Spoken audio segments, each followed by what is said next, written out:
Hi guys, James at Rampant Lion Reviews again for you today with another beer review. For this one, we are going to stick to the US and we're going to return to the state of Connecticut this time, and we're going to revisit a brewery that has actually featured on the channel a number of times before.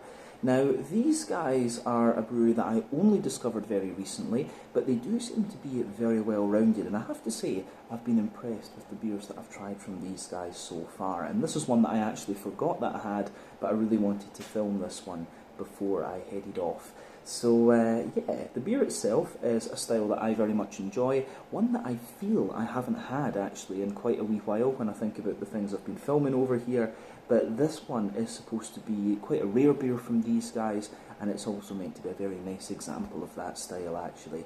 So needless to say, I'm very curious to see what this one is going to have in store for us. Hopefully it's another good beer, hopefully it makes for an interesting review, and as always, I hope that you guys watching enjoy my take on this one as well. So yeah, for this review then, like I say, we are going to return to the state of Connecticut. We are going to go to New Haven, and we're going to go out to the eastern part of the city, and that means that we're going to have a look at another beer from Armada Brewing Company. So this particular beer is called Knight's Executioner. It comes in at 14% ABV, so it is a bit of a monster, and this one is a Russian Imperial Stout. So yeah, the Knight's Executioner, this one should be pretty awesome. I've heard very good things about this. But this is the last beer that I bought in the mixed 4-pack that I got from these guys, and yeah, it is, like I say, a bit of a monster compared to the other ones, so we'll just need to crack on with this and see what it's all about. But it does feel like a good length of time since I had an Imperial Stout, and I think this will be a nice beer just to kind of sip on while I watch a film. So let's get started on this one and see what it's all about. So, as always with my reviews then, I'll tell you a little bit about the brewery before we taste the beer. If you want to get straight to the tasting, just fast forward. All the usual links can be found in the video description below. That's the brewery website, the link to my other reviews that I've done from Armada Brewing before, and we will hopefully be able to add more to that list at some point in the near future, but not in the too near future. Will be a little bit later on, probably during my next visit to the US. But there's all the usual social media links down there as well. If you want to see more reviews, do please consider subscribing to the channel. The support that you give is massively appreciated, and remember, you can go into the channel homepage and search for beer using the geography tagging system. So just go in there, use the little search bar, put in your hometown, state, county, whatever you like. If I've reviewed beers from the area that you search for, they will pop up. Failing that, you can check out the playlist of beers from different countries. You'll find this one in the American playlist along with a number of other things, and that is of course being added to quite regularly at the moment. And do check out the playlist of beers from other countries as well, because there are some really nice things on the channel these days. But yeah, let's go on to my brewery notes then, and I'll tell you a wee bit about Armada Brewing once again then. So, Armada Brewing, as I've told you before, are based in New Haven in Connecticut in the southeastern part of the state, and the company was founded back in 2017 by John Kraszewski. So he was inspired to get into brewing beer during the time that he spent in Chicago, having been really just immersed in the city's beer culture. But apparently he initially went out there with a friend and really enjoyed himself, so he ended up staying, and he ended up working in and then managing alcohol shops, and through this he came into contact with many people who now have their own breweries in the city. But he got into homebrewing himself back in around 2012, and then started to think about opening up his own brewery in Chicago, but there were around 90 breweries or so in the city at that time. But after a visit home, he decided that it would actually be a bit better for them to take some of the Chicago beer culture back to his home state of Connecticut, so that's what they did. So they started brewing at Overshores Brewing Company in East Haven, and then sold their first beers commercially in January of 2017. But over the next few years, John continued to build up the sales portfolio and to plan to have his own brewing facility. But in the early days, and still to this day as well, he's helped by his partner, Alexandra Ivanova, whose family comes from Bulgaria, from what she told me, and their child, Skylar, their daughter, also helps out as well. But they've taken on more staff as time has progressed and the company has grown.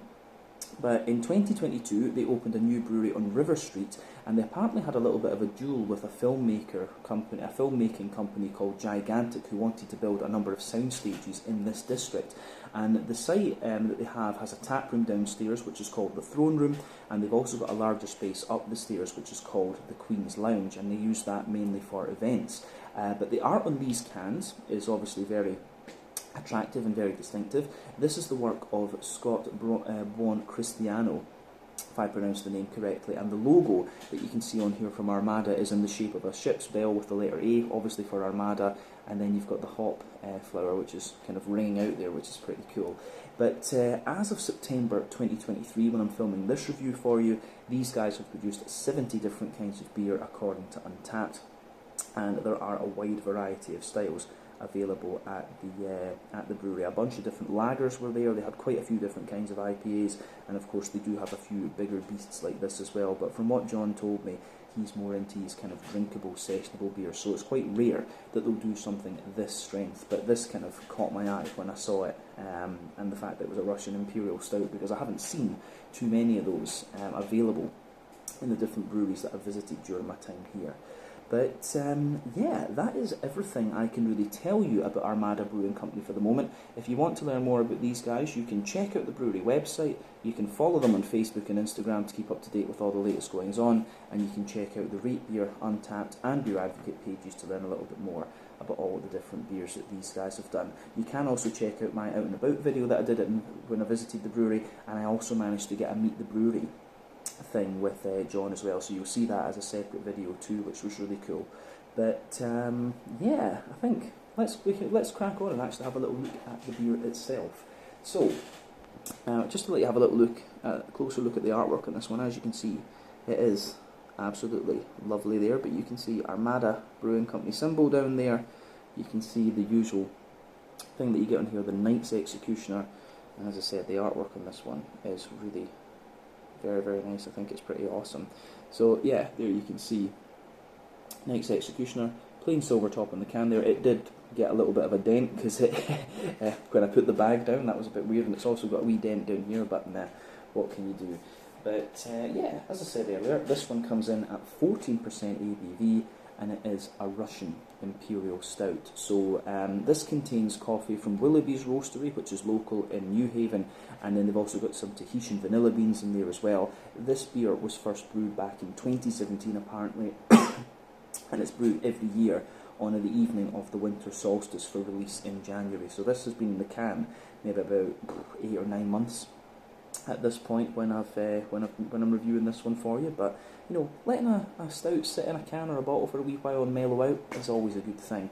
But yeah, 473ml can, this one, 1 US pint, or 16 fluid ounces as it would be using the Freedom Unit system.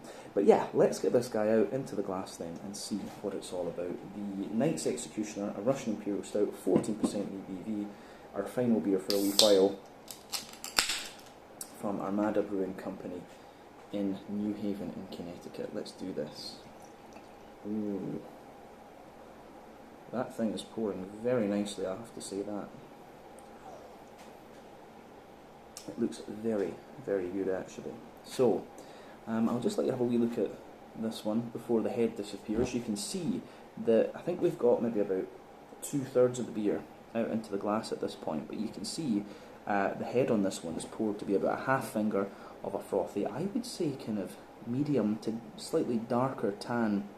Probably medium tan is a good way to describe this one. You can see medium-sized bubbles just sitting on the surface of the liquid there, and they get a little bit foamier the further up that you go. But yeah, the beer at 14% ABV, it's not holding its head all that well, but unless it's got a bit of wheat in it, you wouldn't really expect that from an Imperial Stout, to be honest with you. So yeah, in terms of its colour, if we shine the light through it, it's got a lovely, very dark, ebony sort of colour to it. This one, ebony wood, I think is a very good descriptor for this one.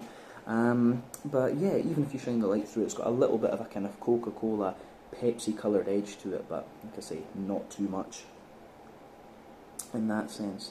But yeah, the colour of this one is to be expected. I mean, The colour of your beer depends on a few things. One, the type of malts that you use, that goes a long way to determining your EBC rating. Two, length of your wort boil is also going to play a role, because the longer you boil the wort, the more the sugars caramelise, and thus you get a darker colour of beer. But any barrel aging you do, or any adjuncts you put into the beer, will affect its colour as well. But when it comes to black beers like Imperial Stouts, it's very difficult to change the colour of these beers with adjuncts and things like that. Even the coffee beans that will be in this one won't affect the colour all that much. But yeah, I think, you know, relative to what you would expect of a Russian Imperial Stout, this one looks the part. Not too much in the way of visible carbonation, one or two big bubbles sticking toward the bottom of the glass, and you've got a few little ones just going up toward the bottom of the head there. But overall, it looks pretty nice, I have to say. So yeah, let's have a wee look at the aroma of this one then and see what it's all about. I'm really curious about this. That does smell really nice. Now, as you might know if you've watched the channel for any length of time, I'm a huge sucker for Imperial coffee stouts. I absolutely love them, and I credit my love of Imperial coffee stouts to Dugges Bryggeri in Gothenburg in Sweden. They did the Key and the Sidamo Dimtu years ago, and you know, they really just got me into these big Imperial stouts. And coffee beans, for me, they're one of my favourite adjuncts that you can put in beers. They're so diverse, like hops. You know, you can have a different variety of bean. They can be grown in different, you know, you can grow them all across the world. Different soil profiles, different water profiles are going to affect the flavours that you get as well. And then, yeah, you know, the metres above sea level, the height at which you grow these beers, you grow these beans, sorry, not these beers, is also going to play a role. The higher you grow them, the more likely you are to have the kind of fruity, aromatic-y sort of things. So yeah, that's always worth bearing in mind with these beers as well. So the coffee beans that are in this are just beautiful. It's a beautiful smelling beer, this one. You get the coffee, you get the vanilla, and you get the RIS kind of stuff underneath it. For me, an RIS is always a roasty, toasty, quite bitter Imperial Stout. So yeah, let's just break this aroma down and describe it for you a wee bit more in depth before we actually taste the beer. So yeah, we'll start with the coffee bean, because that's the thing that really kind of jumps out of the glass at you. Now for me, this coffee bean comes across as being actually quite earthy.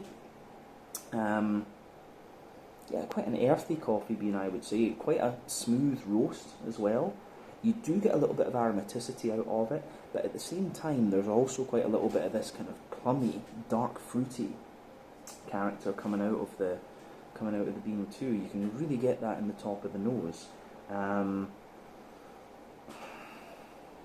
So yeah, I mean, aroma wise, the way this beer goes together, I think, is aroma wise, the way this beer goes together is really pretty damn nice, actually. Yeah, I love it. The aroma's absolutely great. But I think we've said everything we need to about the coffee bean. So let's actually go on to the Imperial Stout side of things as well.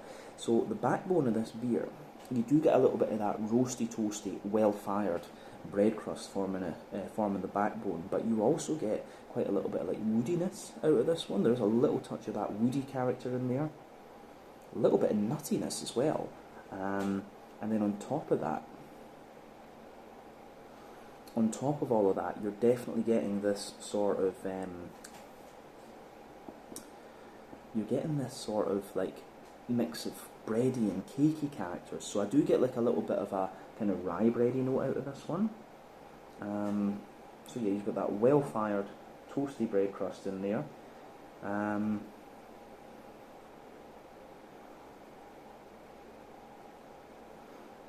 Yeah, so lovely roasty, toasty, well-fired bread crust coming out of this one. You've got a sweet, kind of big, oily, rye bready character in there. A little bit of a wholemeal brown bread as well, but there's also a sort of like chocolate brownie, muffiny type character coming out of this beer too. So yeah, the way that goes together, I think, is really quite nice, actually. I really do like how all of that pieces together. So for me, the you know, the mix of like chocolate,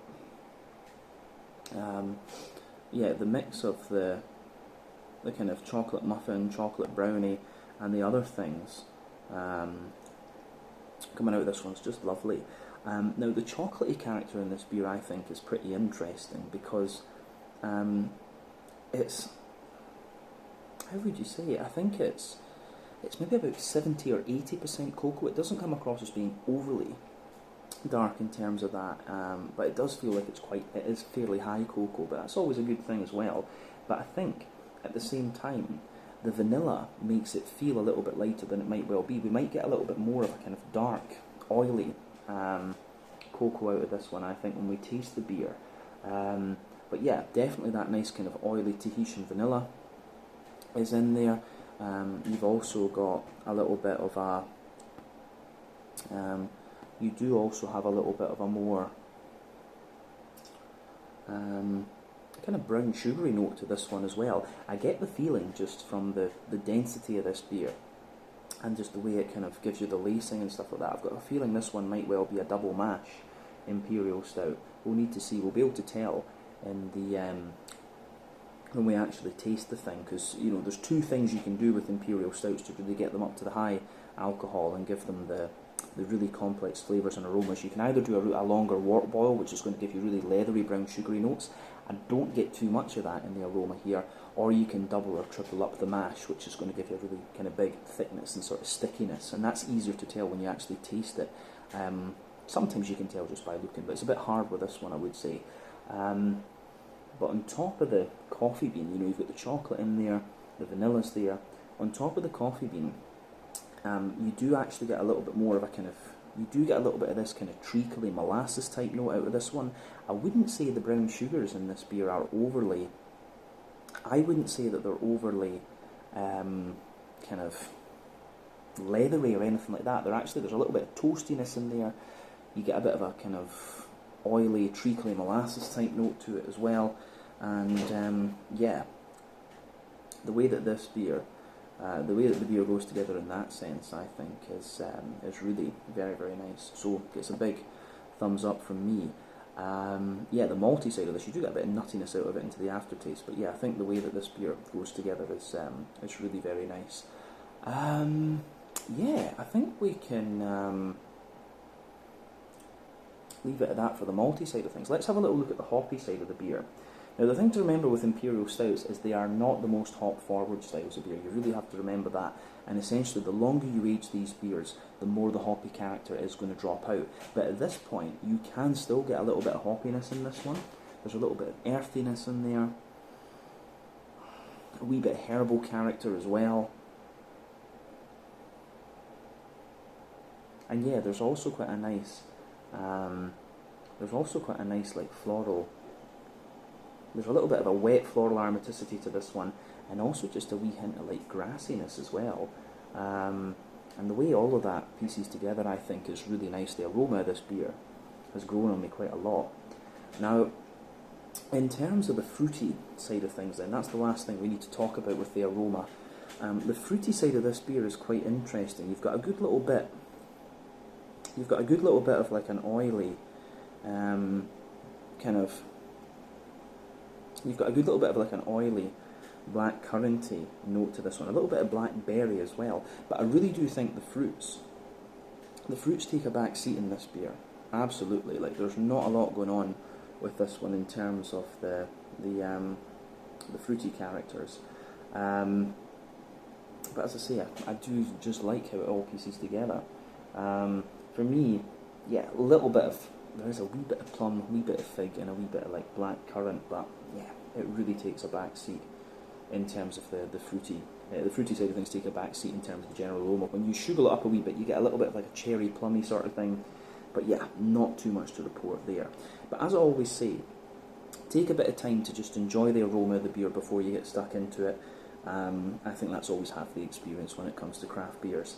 But yeah, let's have a taste of this one then and see what it's all about. This one is the Knight's Executioner, a 14% Russian Imperial Stout from Armada Brewing in New Haven, Connecticut. This is the last of the beers that I picked up from these guys when I went to visit. Let's get stuck in. Slàinte, skål, cheers.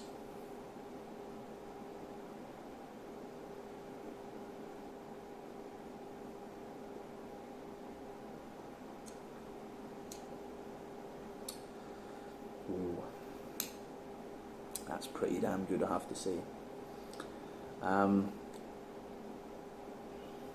First impression of this one is that it's a big, smooth, silky. Yeah, it's a big, smooth, silky Imperial Stout. This one, the way it goes together, I think, is absolutely lovely.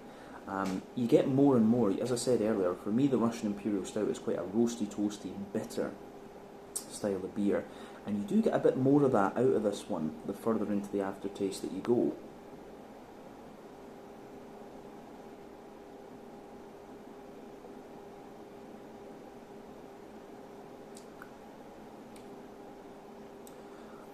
But this one overall, I would say, is really quite smooth. It's a lovely stout, this, actually. I don't know if I would guess that it's an RIS, actually, if I was to taste it blind.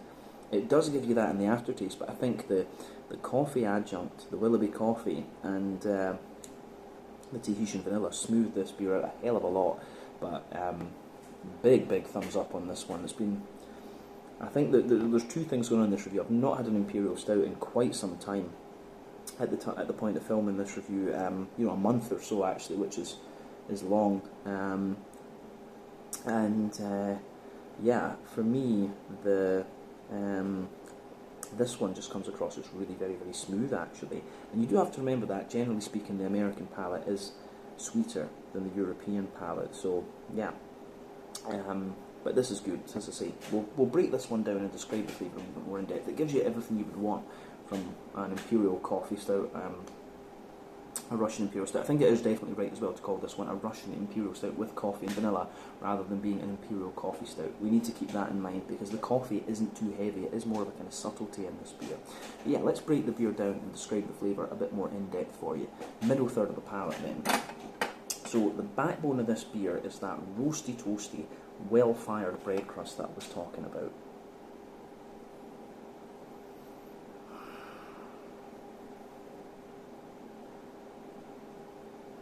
So yeah, lovely, roasty, toasty, well-fired bread crust. As you move further forward on that middle third of the palate, you start to get a little touch of like woodiness out of it. Yeah, you get a little bit of woodiness out of it. There's a little bit of nuttiness in there as well. And yeah, that's the backbone of the beer.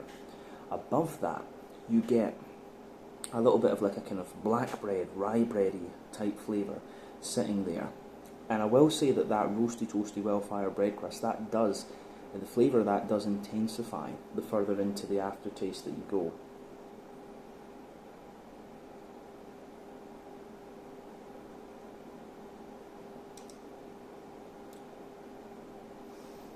So yeah, the way that pieces together, I think, is really very nice as well. Yeah, so on top of the kind of rye bready character, you get a little bit of a more kind of wholemeal brown bread, and then the next layer above that, you start to get this like chocolate muffiny. I don't know if it'd go quite as far as chocolate brownie. It maybe doesn't feel quite as dense as a chocolate brownie. But yeah, there's definitely like a sort of spongy, cakey, chocolate cakey character coming out of this one. And these layers, the sort of sponge cakey, wholemeal brown bread and rye bread, they've just got a little touch of that kind of nutty character infused into them, and that's really interesting. I would say that generally I don't get too much in the way of vanilla out of this beer. You get a little bit of it in the aftertaste, but I really do think the vanilla takes a bit of a back seat in this video, in this beer rather, not this video. Yeah.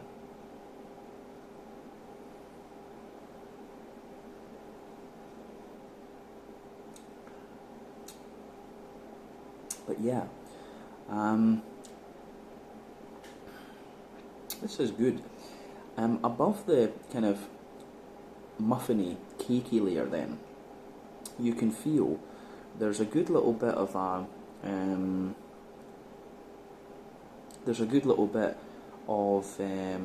more,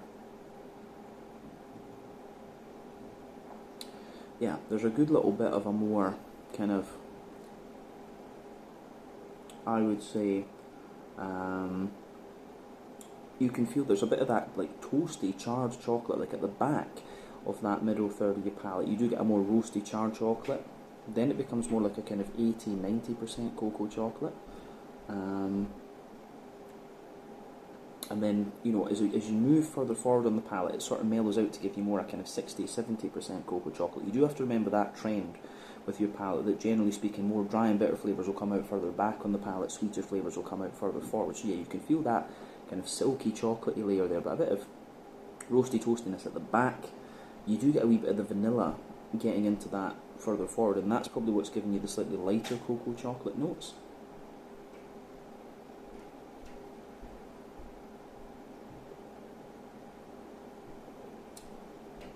And yeah, above all of that, you start to get a little bit of brown sugar out of this one. So for me, the brown sugary character isn't too big in this beer either. Like above the kind of chocolatey layer, you get a little bit of a roasty, toasty, well-fired brown sugary note out of the beer. There's also a little bit of a more, yeah, you get a little bit of that in there. You get a slightly leathery brown sugary character out of this one. You get a sort of leathery brown sugary character out of it, and then in the dead centre of your palate, you get a wee bit more of a kind of, I would say, just like treacle molasses sort of thing. But there's not, the brown sugar notes in this beer are very, very minimal. It actually feels more as if it's got a little bit of oaty note to it, this beer, because it's really, on top of the chocolatey notes, it's very, very smooth.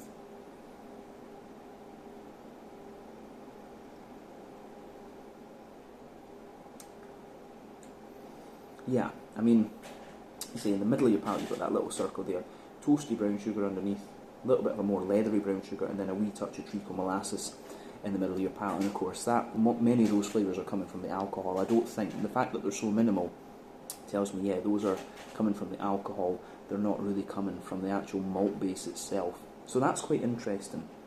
I think we've said everything we need to about the middle third of the palate then. Let's go to the back third of the palate. So the border region between middle and back third of your palate, this is quite interesting because you get these bready layers in there. You get the sort of rye bready character, you get the wholemeal brown bread, and then the sort of chocolatey sponge cakey sort of thing. But sitting on top of all of that, that's where the coffee bean, I think, lingers in this one. So the coffee bean and the actual flavour, it's really quite roasty, toasty and well fired.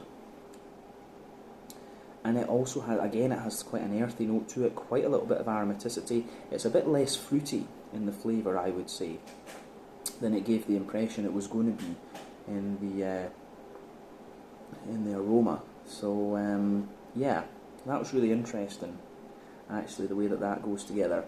Now let's have a wee look at that back third of the palate. And the back third of the palate is honestly quite similar. So you've got that roasty, toasty, well-fired bread crust in the base, just a little bit drier. Then you've got a wee bit more of a kind of rye bready character. That layer is a little bit taller, lighter and more airy, but drier, of course. Same with the kind of wholemeal brown bready layer above that. Pardon me. And then you've got the a sort of chocolate spongy layer above that, and you can feel the kind of dryness of the coffee bean, and some of the charred chocolate just creeping over the back, over the top of that. Over the top of the kind of bready layers on that back third of your palate. So that's quite obvious in here. Yeah. So in terms of the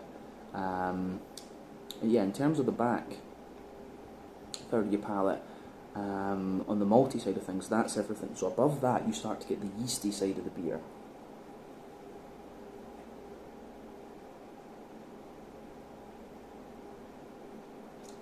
So for me,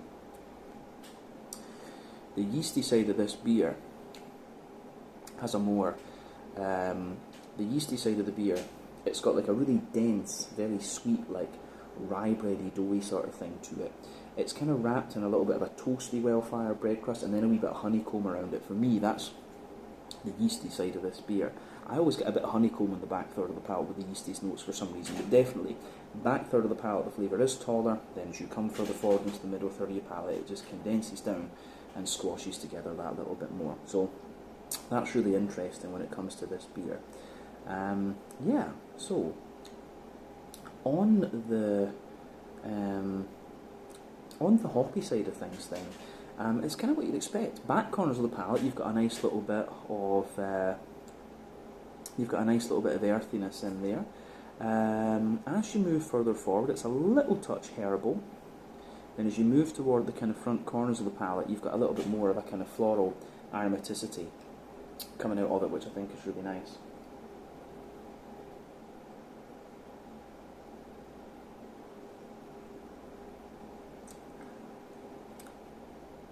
So yeah, it's not too hoppy, of course, and like I said earlier, the longer you keep this beer, the more the hoppy character is going to kind of drop out of it. But yeah, nice kind of oily floral aromaticity on the front corners of the palate, then round the front curve of the tongue, it's a little bit lighter and more grassy, I would say, for sure. So it's quite an oily, grassy character that comes out of this one. But yeah, the hoppy character in this one, I think, is really nice. Yeah, I like that. So on the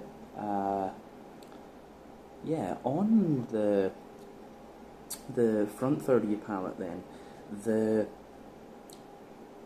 fruity side of things are coming out. So yeah, the border region between front third and middle third of your palate, again, you've got that rye bready character on the base, the sort of wholemeal bread underneath, and then you get a bit of the kind of sponge cakey note on top. The base of the front third of your palate, yeah, roasty well-fired bread crust. Definitely a bit of the rye bread, and then the wholemeal brown bread. Then you get that nice oily bubble where the juicy fruity esters roll the way out of the beer. So let's focus on those then, just to round off the flavour section.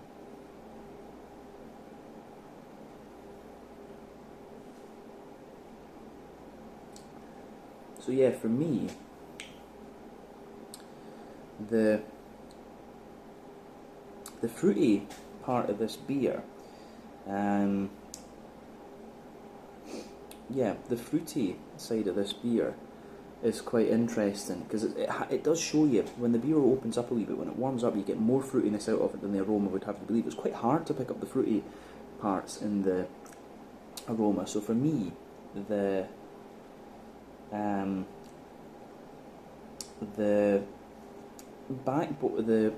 fruity side of this beer, if you go to the back of that front third of your palate, you get a little touch of, there is a very slight raisiny note to this one, a very slight cherry note as well, some plums, and yeah, underneath that,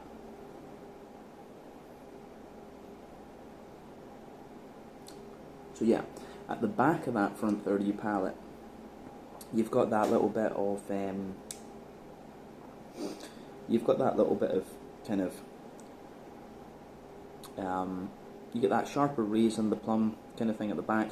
As you move further forward, you can feel you get more of a kind of oily, figgy character as you reach the middle of that front third of your tongue. And then as you move into the front half of it, you get an oily, like, blackcurrant underneath and a wee bit of blackberry on top. Like I say, this is definitely not the most fruity of Imperial Stouts that I've come across. And it's more, the fruity character in this one's more of an impact flavour. When you take it in, you get a juicy plum, a little bit of raisiny sharpness, and then it just kind of mellows out to give you that more blackcurranty, blackberry-ish sort of thing. So that is worth bearing in mind with this beer.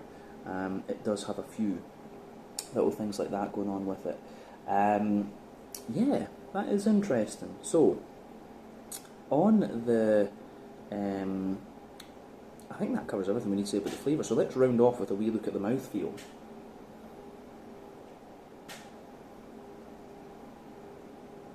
So for me, mouthfeel wise, this is a very smooth and very kind of slick Imperial Stout. It's full-bodied.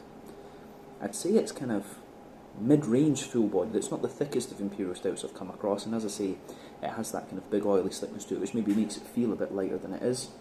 But the carbonation is very, very smooth. Like I said, big, silky, slick mouthfeel to it. In terms of the IBU count,